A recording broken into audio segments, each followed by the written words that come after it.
The frame memory system in the X series provides over 2,000 HD frames of storage capacity. But how do you load and save that massive amount of data quickly? With a new feature called real-time backup and restore. So I'm going to go over to the frame memory menu here, and if I go down to external device, you can see that I have two new buttons down here. Backup to DDR-VTR and restore from DDR-VTR. I'm going to go to the restore because I've already backed up the frame memory and I want to show you how we load it in quickly. So you can see here that I have two unique steps. Step one is to load from memory, and that's a metadata file. When I backed it up, it has to save what all this information is. Those would be the file names, the folder names, etc., etc. So I'm going to hit the File Name Data button, and it's going to take me a jump over to the File menu, and I'm going to select file number 2. Now, it's kind of a funny file name, but when I do frame memory backups, I code them with the time code on the XDCAM disk that it was laid to. So I'm looking for time code 0034. So if I go over to my device control module here, kind of a unique Sony-only feature with a jog knob with a magnetic clutch, etc. I'm going to shuttle back until I find 34. I can jog and mark that's close enough, 3329. I'm going to load this into there, so it's now basically telling it what the data is it's looking for. I'm going to go back, and you can see down here I've got a couple of options. I'm restoring either clip still or what's called extended clip. We'll get at that in a second. And then the restore type is either replace or append. Right now my frame memory is empty. You can see at the very top of the screen it says I have 862 frames free and extended 862 frames, which is kind of the second part of the memory.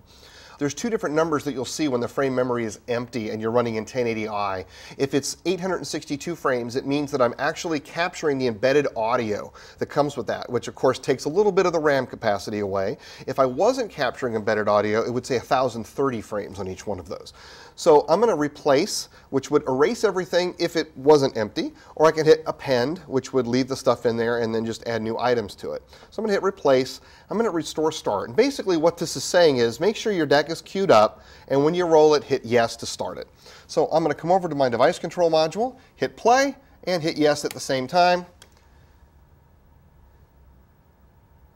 And basically what's going on now is it's playing real time. You can see everything that was backed up. It's going to play video, followed by key. Here's a little background that was in there. And in a second, you'll see a whole bunch of stills go by fast, and you'll notice here that it could tell the instant it was finished. Restore was completed. It was that fast. In this particular case, it took about 20 seconds or so to accomplish. And if I change back to my main file menu, you can see that now I have different folders have all been imported correctly. Here are my thumbnails that I've been using for everything. Everything's here. My clips are here. My wipes are here. Everything's been restored. Now there's one more thing to restore because I also backed up what's called the extended partition. In this case, I'm going to hit File Name Data again. This time I'm going to go for block number 3. Now again, I put the time code of 53 seconds. I also put a little X in front of it so that I know if I'm looking through this that that's really for an extended clip. So I'm going to load it.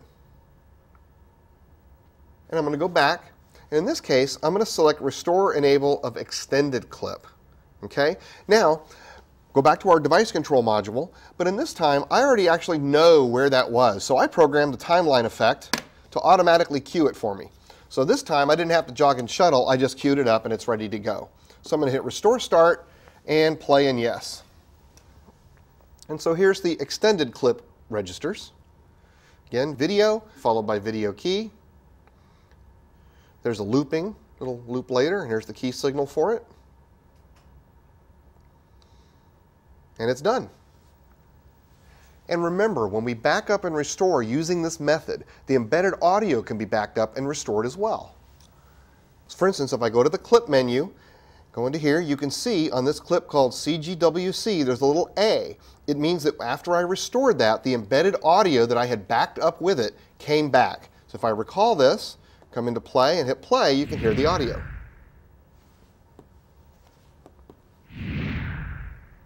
Now, if I come back here, back up to DDR-VTR is exactly the opposite process that we just did to restore.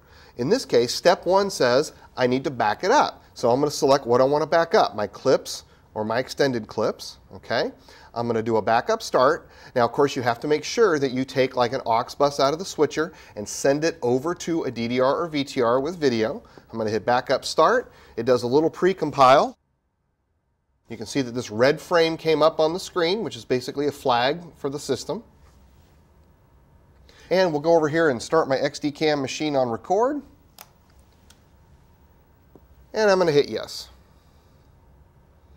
And now it's taking all the frame memories in the system and recording them onto the XDCAM disk.